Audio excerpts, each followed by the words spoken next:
Well, Ernie Cray, that is something that is on the forefront right now. It's on the table. Ernie Cray has said that he actually supports Kinder Morgan, that he thinks it's a good thing, and that his community, the Shiam people, will actually benefit from Kinder Morgan via employment opportunities. He also says that it will bring them out of poverty to a whole new level, and that the Kinder Morgan pipeline has given his band the opportunities to build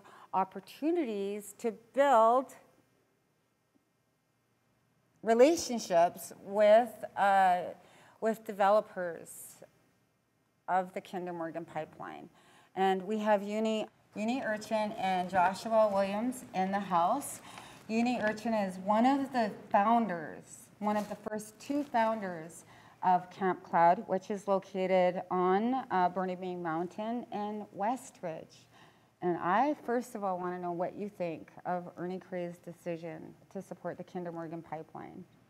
Thank you so much for having me here. Ernie Cray's bold statement is very disappointing. I do not believe that he's representing his people, the best interest of the land and the future for the next 7 generations. It's very disappointing to hear that, because that's directly connected to his history since the beginning of time. What this Canadian government is built up on is the genocide of the people and the land. And so how are we moving forward in reconciliation, and if we're moving and supporting a pipeline that does not benefit the environment or the people?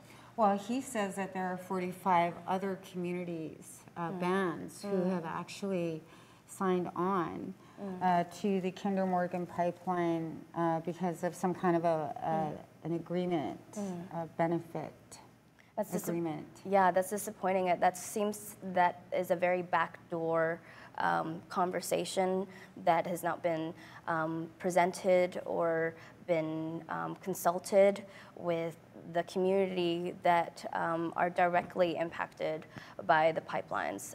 There are going to be man camps all across the route of the pipeline from so-called BC to the Alberta tar sands. And so you know, we need to speak to the communities directly and see how they feel about Ernie Cray's decision and his support. Well, he's the only band that has come out publicly saying that they support the Kinder Morgan pipeline. And it totally surprised me. I tried to get an interview with him saying that I would like to give them equal opportunity. Because as you know, I do radio and I've talked to a lot of people who are opposed to Kinder Morgan. Nobody that has agreed he's the first. And I'm really disappointed. But it's who am I to say what Ernie Cray decides, right? That's right. It's betrayal. It's betrayal, and I feel like he understands what's at risk at this point right now. That I pray for his healing, and that he wakens, because that's not a very conscious or sacred, responsible place. He's totally defending his position right now, and actually has gone so far as to say that he is not ashamed that he supports Kinder Morgan, and he actually honors Kinder Morgan. He likes them a lot. Kinder Morgan is from Texas. And so if we are aware right now what's current situation is that a lot of the strong military force are bombing Syria right now. And so I don't understand that whole support. And so he's supporting the death of many, many lives, including our future. Yeah, it's unfortunate, though, that he's not the only chief in town who's on the side of Kinder Morgan. You've been at Camp Cloud since the beginning. You said that Camp Cloud was founded in November 2017. That's right. Were you aware at the time that there were so many people who were basically not opposing Kinder Morgan? Yes, I'm aware of the movement that started in 2014, And so Kinder Morgan is a project that's been in development for the last 10 years. They are actually right now have a very big industrial area right under the Lionsgate Bridge, which they call Kinder Morgan land. They actually have like a street name for that. And so this has been in the works. And so everyone right now should feel the betrayal. Everyone. And so... well, the big betrayal is that there was lack of consultation and consent with Indigenous people. That's right. And that has always been the argument and remains the argument today, right? And has caused a lot of controversy. So you started the camp in 2017. Right. You were kind of aware that there were some that were on the side of the pipeline, but knew that there would be more that were opposed to it. You stayed up there for since 2017 with about 10 other people. That's right. Well, we were at West Ridge for about 8 days. And that's when we started to really see the corruption that's happening here in the city, that we were evicted. And it's part of our constitutional right to be defending the water and the sacred and the people. It's part of our constitutional right. And so it's written in the law, it's written in the colonial law that's actually, Section 35, Charter of Freedoms and Rights. It's to defend is to protect land defenders, which are the first people, the original people of the land here, to be defending their own resources and their land and the water and the sacred and their food. And so they're breaking. So we saw the corruption when we were evicted from West Ridge. For the first 8 days. And we're peaceful people. We're there surveilling. We're there educating the mass. We're there to tell the people in the whole entire world that they are active and they are working and that they were building the barbed wire fences. And so we were there for about 8 days, and then we got threatened to be towed and ticketed.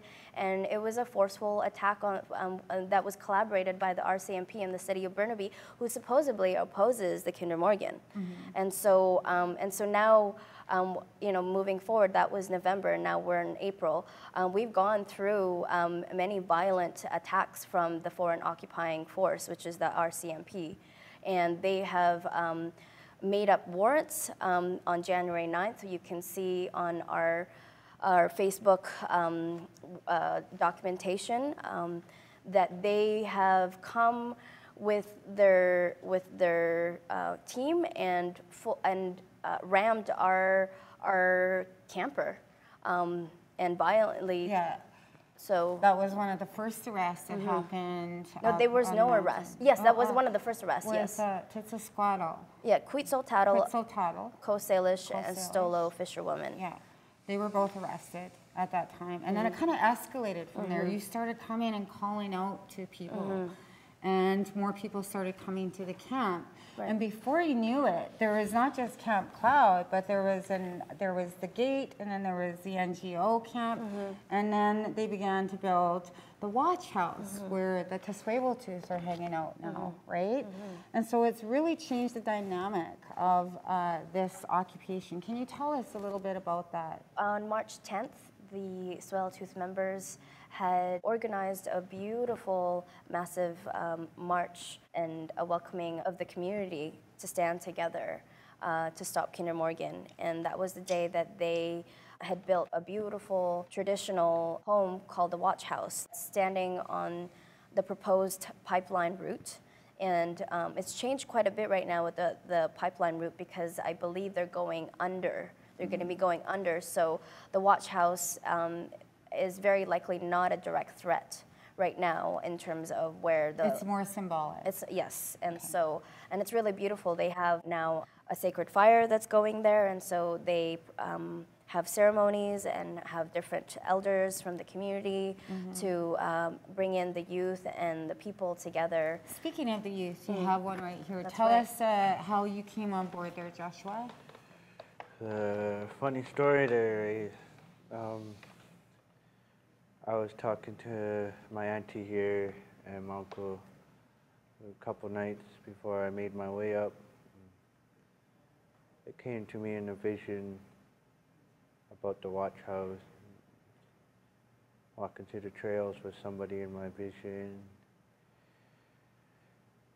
And the Sacred Fire called me up one morning, and you know, I just got up, packed up, and there I went to the mountain all by myself. And yeah, it's. If I recollect, though, you were invited to go and volunteer at the Rio Theater for a fundraiser for Kinder Morgan. Yes, And at to witness some people. the Tiny House Warriors. Yeah, the snotty Yes, kids. that's crazy because my auntie here, she does radio shows. I'm an intern at Co-op Radio, and yeah, we did an interview with somebody that, you know, these couple of artists, you know, along with Bo Buckman Co. We were all talking about the Tiny House Warriors, and I was like, what? And I was so into it, and what can I do to help? My auntie got my foot in the door, and, you know, I got to meet Ronnie Dean Harris. That was real powerful right there for me. You know, I kind of lost it like a little girl would lose it over Justin Bieber. Start stretch. Like, but yeah, He ran up it to all Ronnie. started there, and that's basically where I met Uni and my current best friend now, Suntree. He's not here today because he's watching the fire. The Sacred He's got his Fire. duties up there, and yeah, we met there, and that's how my journey started up to the mountain, my climb. That's And what he I'd like hasn't to turned say. back either. eh, No, I Josh? haven't been home. You know, I've been in the town, in and out of town, you know, just recollecting my thoughts, recharging my spirit. You know, I do a lot of medicine work up there, and I'm learning a lot how to deal with the front line and dealing with becoming a warrior.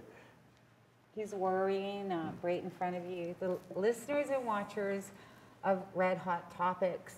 Before I go, I just want to take this moment, you know, to talk about some of the people that got arrested. Can you just quickly run through it? And then also I'd like to know if the camp lives on, even though that Kinder Morgan has supposedly halted. So Camp Cloud right now is actually located in front of the tank farms. And so we're at 8099 Shellmont Street. And so after the eviction at West Ridge, we arrived at the tank farms and camped there and just grown. And so that connection to the police creating a fake warrant on January 10th due to an action that we did on January 9th where we stopped a drill from coming in and held the truck for about 7 hours. You did that. You stood on top of the truck? No, I didn't. Zenoa did. Zenoa, And he and I, we started Camp Cloud together. And so Zenoa's been doing work, surveilling work since 2014, who was involved with the Burnaby Mountain movement with 500, over 400 people lived in camp for the period of 3 months until the day that the police raided the whole camp and disturbed the peace. And so we're still, so where we are right now in connection to the arrests, the police have been connecting with Kinder Morgan and protecting the pipeline and not the people. And so it's been a very confusing experience why there had been violent arrests on water defenders and especially mothers and grandmothers. And How many people have been arrested? in total, from camp and also with the protesters, about, I think, just a little over 170. Wow. So today we witnessed a feast that was being organized in front of the tank farm gates, and there was drumming and ceremony and medicine, and it was beautiful. And the police read the injunction, which was served to 15 people that are not directly affiliated to both Watch House and Camp Cloud. So these are 15 citizens that have injunction placed against them, and the police reads this injunction onto citizens and supporters right now that are standing up. And so it doesn't make sense when it's collectively our constitutional rights to be standing against Kinder Morgan, who doesn't have the jurisdiction. And so we're in court right now, and we're all facing criminal and contempt charges. I actually have been, in 1 month, been arrested 3 times and have a contempt and a criminal charge. So I'm out on bail right now. And it's very important that my story gets out, and the story of the water defenders that are consciously put on a different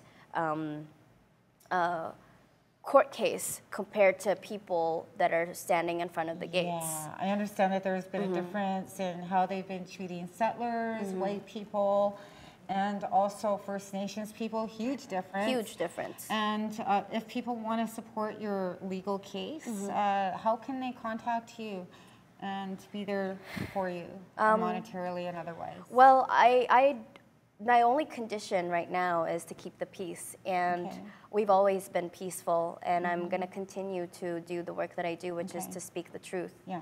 And so, and the truth is very difficult for the system right now to fully understand, and as a youth, and as a water defender, as a life giver, as a guest on the unceded Coast Salish territories, it is my responsibility to spread the truth as fast, as urgently as possible to the whole entire world.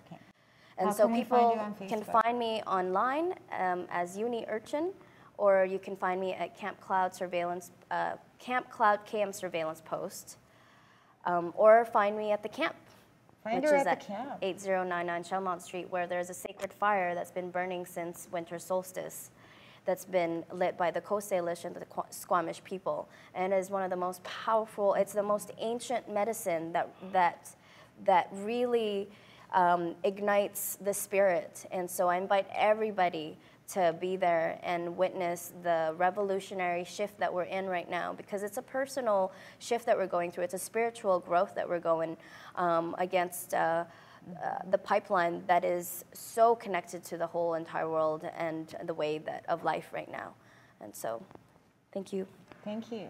All right, you've been watching Red Hot Topics on Access Community Television.